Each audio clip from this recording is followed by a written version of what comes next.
Hello everyone, welcome to Star IQ. मेरा नाम है सुनील और आज इस लेक्चर में हम लोग बात करने वाले हैं 5 दिसंबर 2020 से बनने वाले हरियाणा के इंपॉर्टेंट करंट अफेयर्स। चलिए स्टार्ट करते हैं। अगर आपको मेरे द्वारा पढ़ाए गए सभी लेक्चर्स का पीडीएफ फाइल चाहिए तो आप मेरे Telegram channel star IQ PDF को जरूर ज्वाइन कीजिएगा। बढ़ते हैं आगे, उससे पहले मैं आपको बता देता हूं कि आज ही शाम को जो है 7 बजे आपको पूरे साल के नेशनल और इंटरनेशनल करंट अफेयर का एक वीडियो मिलेगा, मैराथन वीडियो। शाम को 7 बजे स्टार आईक्यू यूट्यूब चैनल पे जाना मत भूलिएगा, जरूर देखिएगा उस वीडियो को आप लोग। और अगर आप लोग बैंक एग्जाम की तैयारी कर रहे हैं और बाकी और एग्जाम की तैयारी भी कर रहे हैं तो आप लोगों को अनअकैडमी जो है वो जरूर मदद करेगी। बैंक एग्जाम की अगर आप स्पेशली तैयारी कर रहे हैं तो इसमें जो है आपके अनअकैडमी के टॉप एजुकेटर जिनका नाम क्या है, जिनका नाम है आशीष अरोड़ा सर, और स्पेशली जो है क्वांट के एजुकेटर हैं ये आपके लिए लेके आए हैं परीक्षा, जो एक फ्री स्पेशल टेस्ट सीरीज होने वाली है। ठीक है, तो ये जरूर आप लोग याद करिएगा इसके अंदर। दूसरी बात आपको ये याद करनी पड़ेगी इसके अंदर क्या कि आप लोग जो है हर मंडे, वेडनेसडे और सैटरडे को दोपहर 3 बजे इस फ्री स्पेशल क्लास सीरीज में जो है जो रियल टाइम एग्जाम होने वाला है क्वांटिटेटिव एप्टीट्यूड का, उसमें आप हिस्सा लेंगे। ठीक है, और दूसरी बात जो है अपनी तैयारी को आप ट्रैक करने के लिए याद रखिएगा, अब आपको मंडे को जो है ये टेस्ट सीरीज जरूर लगानी है। और अगर आप लोग पहली बार अनअकैडमी एप्लीकेशन पे जाते हैं तो आप मेरा कोड भी यूज करते हैं जो कि क्या है स्टार आईक्यू यूज कर सकते हैं, जिसमें आपको 10% जो है इंस्टेंट डिस्काउंट मिल जाएगा। लिंक डिस्क्रिप्शन बॉक्स में दिया गया है, आप तुरंत जाके जो है एनरोल करिएगा। चलिए आगे बढ़ते हैं। कल आपसे सवाल पूछा था, उसका सही जवाब क्या होगा? हरियाणा सरकार नए साल में कितने नगर निगम बनाने जा रही है? हरियाणा नए साल के अंदर जो है बेसिकली जो है टोटल 11 नगर निगम हो जाएंगे हरियाणा में, और एक नगर निगम नया बनेगा जिसका नाम क्या है? मानेसर। यानी कि ए ऑप्शन जो है इस क्वेश्चन का हमारा वो बिल्कुल ठीक रहेगा। चलिए आज का पहला क्वेश्चन जान लेते हैं कि क्या है कि हरियाणा में किसे पहली बार विशेष मुख्य सचिव के रूप में नियुक्त किया गया है? हरियाणा में पहली बार विशेष मुख्य सचिव का पद मिला है सुनील कुमार गुलाटी को, यानी कि ए बी ऑप्शन जो है इस क्वेश्चन का हमारा वो बिल्कुल ठीक रहेगा। सुनील गुलाटी को मिला है ये विशेष पद मिला है, ये याद रखिएगा, जो आपको फोटो में दिखाई दे रहे हैं यही है सुनील गुलाटी। ठीक है, थोड़ा सा जान लेते हैं इनके बारे में। राज्य सरकार ने सीनियर आईएएस अधिकारी सुनील गुलाटी या सुनील कुमार गुलाटी को विशेष मुख्य सचिव बनाया। मुझे नहीं बनाया, मेरे नाम को ही बनाया, यूँ समझिएगा। 1984 बैच के ये आईएएस अधिकारी है, जबकि सरकार ने इन्हें जो है 1985 बैच के आईएएस अधिकारी जिनका नाम है विजय वर्धन को चीफ सेक्रेटरी बनाया था। ठीक है, इनसे इन्हें किनारे करके पहले। ठीक है, हालांकि इनसे थोड़े सीनियर जरूर थे। ठीक है, तो उससे उसी टाइम से थोड़ा सा ये मुद्दा चल रहा था कि इनसे सीनियर है, उनको चीफ सेक्रेटरी नहीं बनाया। ठीक है, तो अब पहली बार जो क्या हो रहा है हरियाणा के अंदर ऐसा हो रहा है कि विशेष मुख्य सचिव का पद मिला है, और किन्हें मिला है? सुनील कुमार गुलाटी को मिला है। बहुत ही सिंपल सा सवाल है क्योंकि नाम तो मेरा याद ही रह ही जाएगा आपको।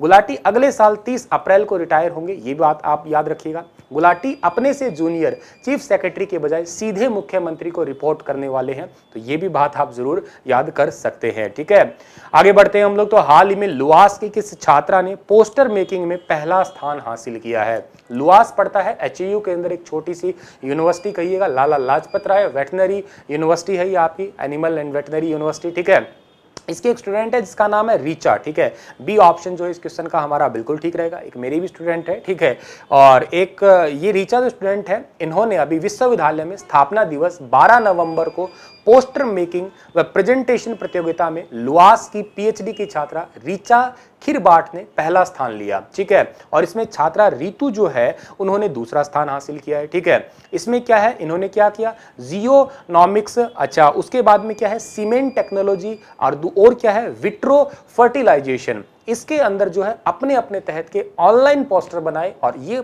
ऑनलाइन पोस्टर जो है भेजे गए। इनमें से सिलेक्ट होकर जो है रीचा को पहला स्थान मिला, रितु को दूसरा स्थान मिला, याद रखिएगा।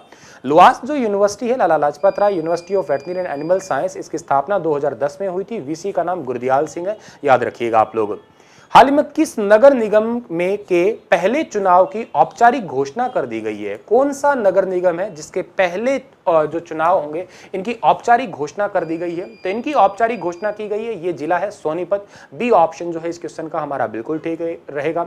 सरकार शहर की सरकार बनाने के लिए जो है 27 दिसंबर को जो है वोट डाले जाएंगे, जिसका परिणाम जो है 30 दिसंबर को घोषित होगा। 11 से 16 दिसंबर तक जो है नामांकन दाखिल होंगे, और खास बात क्या होगा, ग्रामीणों की इस बार जो है इसमें विशेष भूमिका रहेगी। ठीक है, ऐसा पहली बार ही हो रहा है। 16 गांव के 31,500 वोट पहली बार पंच सरपंच चुनने के बजाय शहर की सरकार में हिस्सेदारी करेंगे और पार्षद से लेकर मेयर का चुनाव करेंगे। ये थोड़ी सी बात यूनिक है, अब तक ऐसा नहीं होता था, अब ये हो रहा है, तो इंपॉर्टेंट बात बता रहा हूं। 2015 तक सोनीपत नगर परिषद था जिसमें 31 वार्ड थे।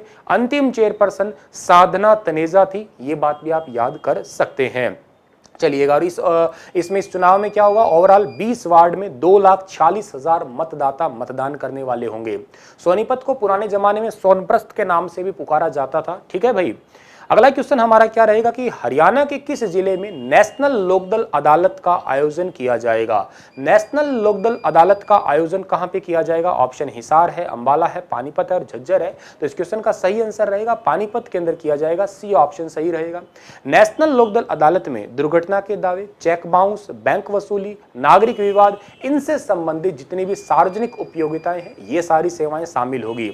घरेलू हिंसा अधिनियम के आदि के संबंधित जो है जितने भी आपकी प्रॉब्लम होती है, लड़ाई होती है घर में, लठ बसते हैं, डांग बसते हैं, ठीक है, किसी का नाक काट लिया, किसी का कान काट लिया, ये सारी चीजें जो है यहाँ पे होने वाली है। 12 दिसंबर को पानीपत में नेशनल लोक अदालत या लोकदल अदालत कहिएगा, लोकदल मैं इसलिए कह रहा हूँ लोगों का दल जो है इसके अंदर हिस्सा ले सकता है। आप ये लोकदल पार्टी से मत समझिएगा, लोक दल इसलिए कह रहा हूँ लोगों का दल इसमें हिस्सा ले सकता है इस वजह से। ठीक है भाई, और अगर मैं बात करता हूं पानीपत की, तो पानीपत को हम लोग जो है हैंडलूम सिटी भी कहते हैं। ठीक है, पानीपत 3 युद्धों के लिए ज्यादा फेमस है। पानीपत का पहला 1526, 1556, दूसरा 1761, तीसरा युद्ध। और पहली बार भारत में तोप का प्रयोग पानीपत के युद्ध से ही हुआ था 1526, जिसमें बाबर ने किया था, काबुल से आए थे। ठीक है, बाबर की समाधि भी काबुल में, याद कर सकते हैं आप। हरियाणा की किसी यूनिवर्सिटी में एबिक केंद्र की पहली इन्वेस्टर्स मीट का आयोजन किया गया है, एबिक केंद्र के अंदर। ठीक है, तो ये सेंटर थोड़े दिन पहले ही मैंने बताया था कि एचयू के साथ में समझौता हुआ और इनका पहला जो है इन्वेस्टर्स मीट का जो आयोजन हुआ है वो है एचयू के अंदर, यानी कि हरियाणा एग्रीकल्चर यूनिवर्सिटी के अंदर हुआ है, याद रखिएगा। नाबार्ड के मुख्य महाप्रबंधक राजीव महाजन ने जो है, और नाबार्ड मुंबई के मुख्य महाप्रबंधक देवाशीष पाडी, ठीक है, इन्होंने जो है इसके मुख्य अतिथि के रूप में जो है हिस्सा लिया है, ये याद रखिएगा आप लोग। और इसमें क्या है, बेसिकली जितने भी ग्रामीण क्षेत्र है, ग्रामीण क्षेत्र के अंदर उद्योग स्थापित करना ही इनका एक सीधा सा छोटा सा उद्देश्य है, लक्ष्य है। ठीक है, और ताकि जितना भी यहाँ पर किसान है, किसानों को परिवहन का जो खर्चा होता है उसको कम करना इनका एक सिंपल सी बात है, उद्देश्य है, और आमदनी उनकी बढ़ाना। और एबिक केंद्र की स्थापना कब हुई थी? 2019 में की गई थी। अब तक एबिक 25 से ज्यादा वर्कशॉप करवा चुका है। ठीक है, एग्री स्टार्टअप का सहयोग करने के लिए जो है एबिक ने ये बेसिकली एक इन्वेस्टर्स मीट आयोजन की है। अब तक 100 से ज्यादा सेंटर एबिक के साथ जुड़कर जितनी भी ट्रेनिंग होती है, ट्रेनिंग के माध्यम से स्टार्टअप शुरू करवा चुके हैं, या स्टार्टअप में जो प्रॉब्लम आ रही है उनका निपटान कर चुके हैं। एबिक से जुड़कर स्टार्टअप्स ने तकरीबन 500 लोगों को प्रत्यक्ष और 3000 लोगों को अप्रत्यक्ष रूप से रोजगार भी दिया है। और आपको ये भी याद रखना पड़ेगा कि जो एचयू यूनिवर्सिटी है इसकी स्थापना कब हुई है? 1970 में, और प्रोफेसर समर सिंह जो है इसके वीसी का नाम है। ठीक है, 2 फरवरी 1970 को इसकी स्थापना हुई थी। और हरियाणा सरकार ने किस राज्य में हरियाणा भवन का निर्माण करने का फैसला किया है? हरियाणा सरकार ने, बहुत इंपॉर्टेंट क्वेश्चन है, हरियाणा सरकार ने, राज्य का नाम है गुजरात, गुजरात के अंदर हरियाणा भवन का निर्माण करने का फैसला किया है, यानी कि ए ऑप्शन जो है इस क्वेश्चन का हमारा बिल्कुल ठीक रहेगा। गुजरात में नर्मदा नदी के किनारे स्टैच्यू ऑफ यूनिटी के निकट 28 एकड़ भूमि में स्थापित किए जा रहा एक भारत श्रेष्ठ भारत कॉम्प्लेक्स में हरियाणा सरकार हरियाणा भवन का निर्माण करेगी। ठीक है, हरियाणा भवन की वास्तुकला कुछ इस तरीके की होगी जिसमें दर्शकों को दूर दूर से पता लग जाएगा कि ये बिल्डिंग हरियाणा की है। ये एक भारत श्रेष्ठ भारत से संबंधित मैंने आपको कल भी कुछ पढ़ाया था। ठीक है, आप थोड़ा सा इसमें यूनिक अभी ये भी याद कर लीजिएगा, इस भवन की दीवारों पे गीता के श्लोक लिखे जाएंगे। यहाँ धर्म क्षेत्र कुरुक्षेत्र का संबंध द्वारिका से है, ये भी दिखाया जाएगा। ठीक है, और थोड़ा डिजाइन किया जाएगा। अंबाला छावनी में 1857 के प्रथम स्वतंत्रता संग्राम के शहीदों के जो सम्मान है उसके लिए वॉर मेमोरियल बन रहा है। ठीक है, ये सारी घोषणाएं अभी हुई है जो मैंने आपको कल भी पढ़ाया था।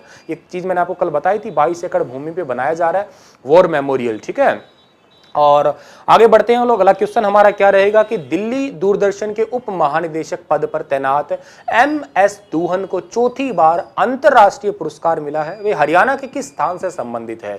तो ये हरियाणा के नांगल गांव से संबंधित है, और ये नांगल गांव पड़ता है कौन से डिस्ट्रिक्ट में पड़ता है? भाई ये डिस्ट्रिक्ट में पड़ता है भिवानी में, याद रखिएगा आप लोग। ठीक है, जो आपको फोटो में दिखाई दे रहे हैं, ठीक है, यही है दूहन साहब, जिनको अभी चौथी बार जो है इस जो आपके ये कहिएगा अंतरराष्ट्रीय सम्मान है, इसे सम्मानित किया गया है। दूसरी बात ये भी याद रखना है आपको कि भिवानी को हरियाणा का पावर हाउस कहा जाता है, बॉक्सिंग का पावर हाउस। हरियाणा की छोटी काशी भी कहते हैं, हरियाणा की काशी कहते हैं एक्चुअली में, क्योंकि हरियाणा की छोटी काशी नवग्रह कुंड की वजह से कैथल है, ठीक है, और ये हरियाणा की काशी कहलाती है मंदिरों की वजह से, ठीक है। तो इतनी बातें आपको पर्टिकुलर याद रखनी है इस वाले क्वेश्चन से। अगला क्वेश्चन हमारा है कि हरियाणा के सभी विश्वविद्यालयों में कौन सी कक्षा तक विद्यार्थियों के लिए योग का विषय लागू करवाने का निर्णय लिया गया है। अभी आपको मैंने थोड़े दिन पहले ये भी पढ़ाया था कि हरियाणा के अंदर जो है आने वाले 1 अप्रैल 2021 से जो योग है उसको विषय के रूप में शामिल किया जाएगा। कक्षा कौन सी है भाई, ये कक्षा है 6वीं से लेकर 12वीं कक्षा तक जो है ये योग विषय होगा, अनिवार्य कर दिया जाएगा। माध्यमिक, उच्च विद्यालय और वरिष्ठ विद्यालय जितने भी है उन सभी में योग विषय जो एक सब्जेक्ट के रूप में होगा, और ऐसा करने वाला हरियाणा राज्य भारत का पहला राज्य होगा ये, ठीक है। और हरियाणा योग परिषद के चेयरमैन का नाम क्या है, डॉक्टर जयदीप आर्य है, ये बात भी याद रखिएगा। हरियाणा में योग के ब्रांड एम्बेसडर का नाम क्या है, स्वामी रामदेव है, ये बात भी आप याद रखिएगा। और इस संदर्भ में भारत स्वाभिमान हरियाणा के प्रदेश प्रभारी ईश कुमार आर्य की अध्यक्षता में एक समिति का भी जो है गठन किया गया है। आगे बढ़ते हैं हम लोग। अगला क्वेश्चन है, हरियाणा के किस जिले में हेरिटेज कॉरिडोर बनाने का फैसला लिया गया है।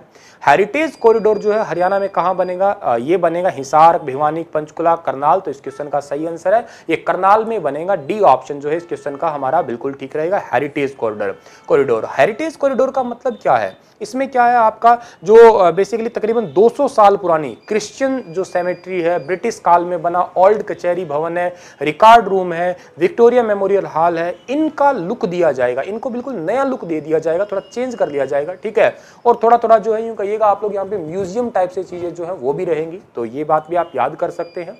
और करनाल जो है, करनाल को हरियाणा का धान का कटोरा कहा जाता है। नवीनतम पद्धति से बसाया गया शहर भी करनाल ही है हरियाणा के अंदर, ठीक है।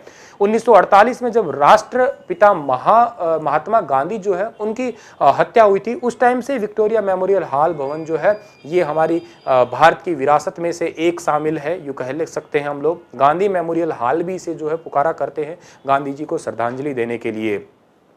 आगे बढ़ते हैं, हरियाणा के किस जिले में ई पेरोल प्रोसेसिंग सिस्टम को लागू किया जाएगा। ई पेरोल प्रोसेसिंग सिस्टम को कैथल, अंबाला, हिसार या फतेहाबाद। तो इस क्वेश्चन का सही आंसर रहेगा ये हिसार में किया जाएगा आपका ई पेरोल प्रोसेसिंग सिस्टम, ठीक है। ई पेरोल किसको दी जाती है, कैदियों की दी जाती है। तो उनको ई मतलब सारी के सारा आपका इंटरनेट के माध्यम से, ऑनलाइन के माध्यम से किसी भी कैदी की पेरोल का आवेदन है तो आपका ऑनलाइन ही होगा, ऑफलाइन तरीका हटा रहे हैं हिसार जिले के अंदर। हिसार को हरियाणा की स्टील सिटी कहते हैं। रिसेंटली जो है इस जिंदल स्टेनलेस स्टील को जो है 29 करोड़ रुपए का जो है आपकी पावर बचाने के लिए सम्मानित भी किया गया है डीसी प्रियंका सोनी के द्वारा, ठीक है भाई। इसी के साथ ये लेक्चर तो समाप्त होता है और आपके लिए क्वेश्चन है कि हरियाणा के शिक्षा मंत्री ने दिव्यांगों के लिए ब्रेल लिपि की किस मासिक पत्रिका का विमोचन किया है। ऑप्शन है स्पर्श है, अनुभव है, साथी है, इनमें से कोई नहीं। बताइए विस्तार से इस क्वेश्चन के बारे में। कल फिर हाजिर होऊंगा लेटेस्ट अपडेट के साथ, तब तक आप हंसते रहना, मुस्कुराते रहना। Thank you so much. 7 बजे आप लोग पूरे साल के करंट अफेयर देखना बिल्कुल मत भूलिएगा। स्टार IQ यूट्यूब चैनल को सब्सक्राइब जरूर कर लेना यार आप।